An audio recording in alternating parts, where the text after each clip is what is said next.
না।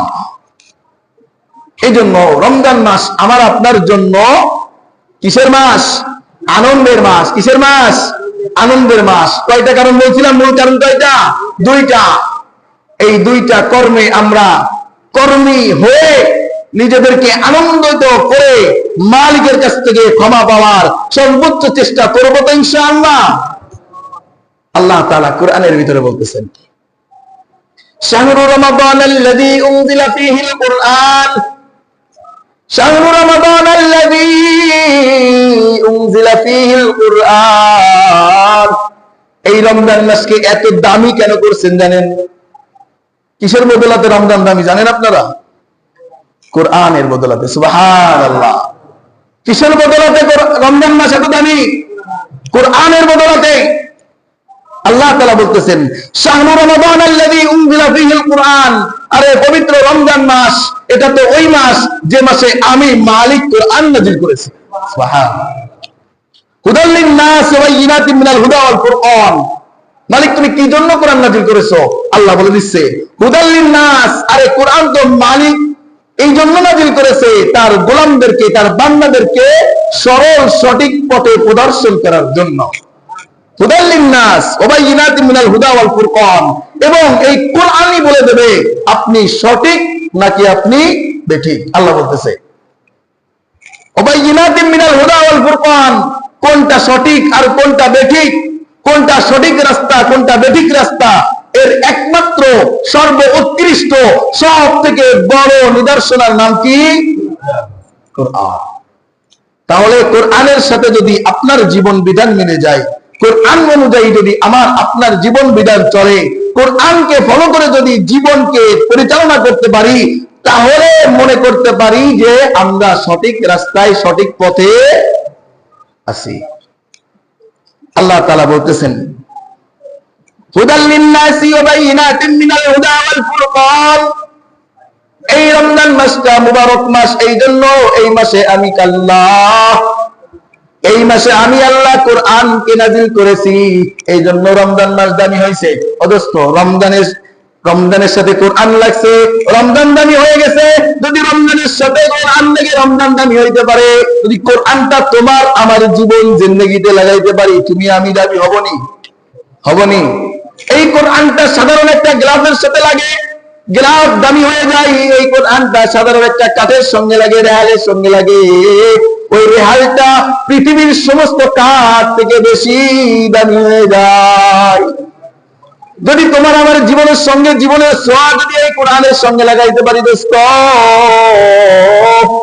তোমার আমার জীবনটাও পরিবর্তন হতে পারে কিনা? 100%। যদি তোমার আমার জীবনকে সুন্দর করতে চাও, তাহলে এই কোরআনের সংস্পর্শে, কোরআন দিয়ে আমার আপনার জীবনের পথ চলার প্রতিটা মুহূর্ত সাজাইতে পারি, তাহলে তোমার আমার জীবনটা রমজানের মতো ফজিলতপূর্ণ, তোমার আমার জীবনটা রমজানের মতো আনন্দময়, তোমার আমার জীবনটা রমজানের মতো সমস্ত রহমতে বরকতে ভরপুর করে দিবেন তিনি কে? আল্লাহ তাআলা। রমজানটা কেমন সাজাইছে আল্লাহ দেখেন। রমজানের শুরুতে আল্লাহ ঘোষণা দিল জাহান্নামকে বান্দা তোর জন্য বন্ধ করে দিয়েছি। হাদিসের ভিতরে আসছে আল্লাহ রাসূল সাল্লাল্লাহু আলাইহি সাল্লামকে জিজ্ঞেস করছে, ইয়া রাসূলুল্লাহ, আল্লাহ রাসূল সাল্লাল্লাহু আলাইহি সাল্লাম যেদিন এই কথা বলছে যে রমজানের শুরুর দিন থেকে সমস্ত কবরবাসীর আযাব বন্ধ করে দেন, সুবহানাল্লাহ বলতেন না? সমস্ত কবরবাসীর আযাব এই রমজান মাসকে উসিলা করে। রমজান মাস এত বেশি দামি, এত বেশি দামি। রমজান মাস শুরু হওয়া মাত্রই যত বড় পাপী হোক, যত বড় গুনাহগার হোক, যত বড় অপরাধী হোক, তার কবরের আযাব মাফ করে দেন তিনি কে? কিসের বদলাতে? রমজান মাসের বদলাতে। আর রমজান মাস এত দামি কিসের বদলাতে?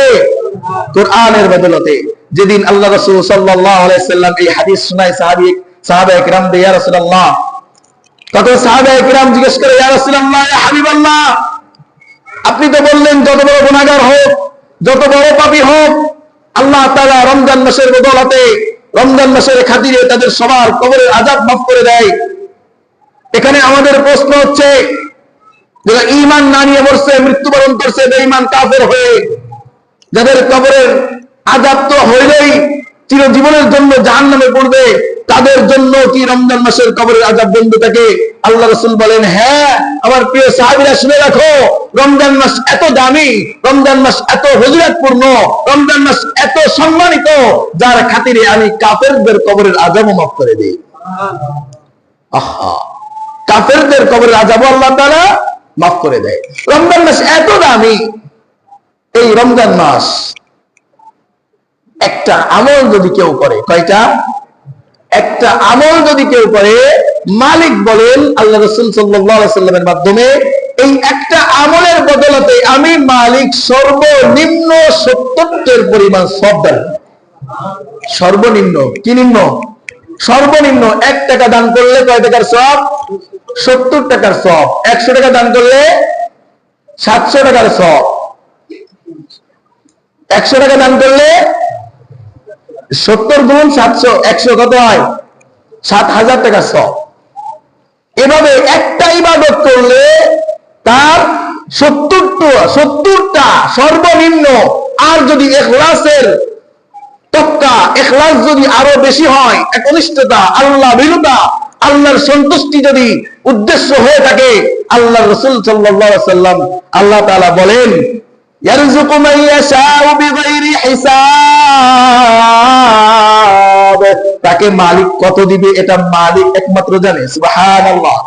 অগণিত, বিগাইরি হিসাব, কোনো হিসাব নাই। আরে দুনিয়ার মানুষ কিসের ক্যালকুলেটর, কম্পিউটার আর ডিজিটাল আর ডিজিটাল, কোনো হিসাবেই মিলবে না মালিক বান্দাকে কত দিবে। সুবহানাল্লাহ। অন্য একটা হাদিসে তো চোখ ছানা বলা হয়ে যাওয়ার মতো কথা আসছে। আল্লাহ রাসূল সাল্লাল্লাহু আলাইহি ওয়াসাল্লাম বলেন, আরে রমজানের রোজার বদলত তো মালিক নিজেই, সুবহানাল্লাহ, মালিক নিজেই বদলত। অর্থাৎ যে রমজানের রোজা মালিকের সন্তুষ্টির জন্য রাখতে পারলো, রমজানের হক আদায় করে রমজান মাসটা পালন করলো, এই ব্যক্তির প্রতিদান মালিক কিছু দিয়ে পরিপূর্ণ করতে চান না, মালিক নিজে ওই গোলামের হয়ে যেতে চান। সুবহানাল্লাহ।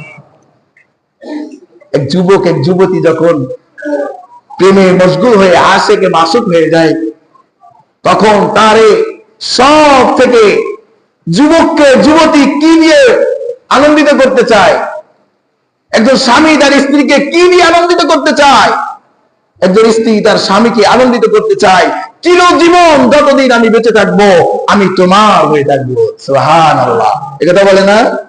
মালিক এখানে বলতেছে, দোস্ত, যদি রোজাটা, যদি রমজানটা আমি মালিকের দিক নির্দেশনা অনুযায়ী কাটাইতে পারো, আমি মালিকের তত্ত্বাবধানে থাকতে পারো, গুনাহমুক্ত জীবন যাপন করে এই 1 মাসের বদলাতে জীবনের গুনাহ খাতা পরিষ্কার পরিচ্ছন্ন করে নিষ্পাপ হয়ে যাইতে পারো, আমি মালিক ঘোষণা করলাম, না আমি তোমাকে কিছুই দিতে চাই না, না আমি তোমাকে কিছু দিয়ে তৃপ্তি পাবো না।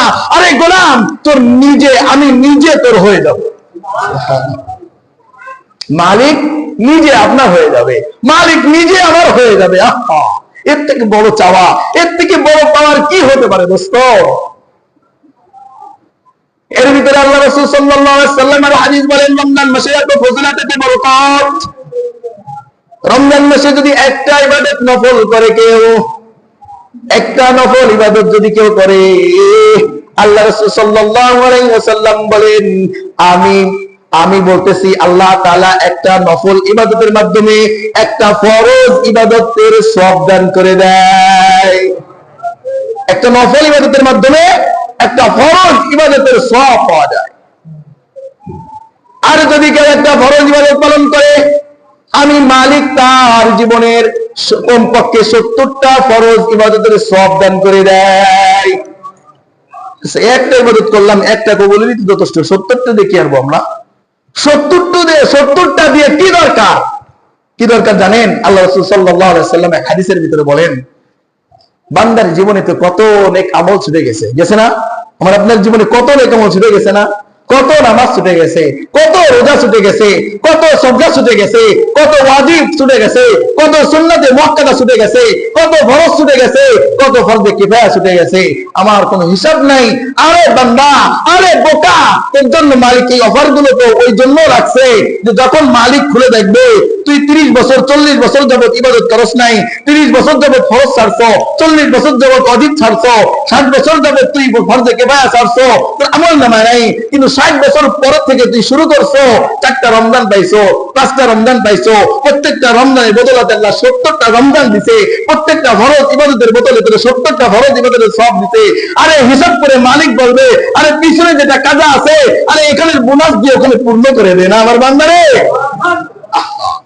60 বছরের যে ঘাটতি আছে, আরে এক রমজানে 70 গুণ, তো এই 70 গুণকে মাইনাস করে ওখানে ঘাটতি পূরণ কর। দরকার আসেনি? দরকার আসেনি? এই জন্য অনেকে তো আসি মাশাআল্লাহ ফরজটা পড়তে পারলেই তো, এটা আজকে জুমার দিন দেখবেন অনেকে দায়মুক্ত হওয়ার জন্য আসছে, শুরুতে রেখা সুন্নাত পড়ে নাই, অনেকে টাইম দেওয়া হবে এরপরেও পড়বে না, আর সালামটা ভিড়াইতে দেরি, দোয়া তো হুজুর পরে করেন, দোয়া বহুত শিখছি, প্রতিদিন এক দোয়া করেন, ও জানি আমরা বুঝিয়ে মুখস্থ হয়ে গেছে, সুন্নাতেরও খবর নাই, দৌড় দিয়ে বাড়ি চলে গেছে, ঠিক কিনা বলেন? আছে না? এই দায়মুক্ত হওয়ার জন্য আসছে। আরে গোলাম তুমি তো বোকা, আরে দোস্ত তুমি তো বোকা, তোমার জন্য মালিক অফার রাখছে, তুমি 4 রাকাত সুন্নাত আদায় করো, তোমার জীবনের এমন একদিন চলে গেছে 4 রাকাত ফরজ আদায় করো নাই, আরে মালিক তো চাই তোমার এই নফল দিয়ে ওই ফরজের ঘাটতি পূরণ করতে। আরে মালিক তো চাই তোমার একটার বদলাতে 70টা দেওয়ার জন্য, আরে মালিক তো চাই তোকে ক্ষমা করার জন্য। আরে বোকা তুই তো দৌড়াইতেছস, তুই তো দুনিয়ার পিছনে দৌড়াইতেছস না, কিন্তু না, দৌড়ায় কত দূর যাবে, দৌড়ায় কত দূর যাইবা দোস্ত, ধরা তোমার পড়তেই হবে, একদিন না একদিন পড়তেই হবে, ধরার হাত থেকে কেউ মুক্ত পাবে না, কেউ মুক্তি পাওয়ার কোনো সুযোগ নাই। এই জন্য আসো এই অফার গুলো মালিকের পক্ষ থেকে, এই সমস্ত নিয়ামত গুলো আমরা হাত ছাড়া করতে রাজি না। ইনশাআল্লাহ আমরা সবাই একেবারে মন দিয়ে ফরজ ইবাদত তো প্রশ্নই আসে না, ফজর জোহর আসর মাগরিব ঈশা রোজা এগুলো তো প্রশ্নই আসে না ছাড়ার, বরং আমরা বেশি বেশি নফল ইবাদত করার চেষ্টা করব। যেমন ধরেন সেহরি করতে তো সবাই উঠি, মাশাআল্লাহ উঠি না? আমাদের তাহাজ্জুদ তো সারা বছর পড়া হয় না, হয় তাহাজ্জুদ তো সারা বছর আমরা পড়তে পারি না, অনেকেই পড়ে মাশাআল্লাহ, যাদের মালিকের সঙ্গে গভীর সম্পর্ক আছে, যারা মালিককে ভালোবাসে,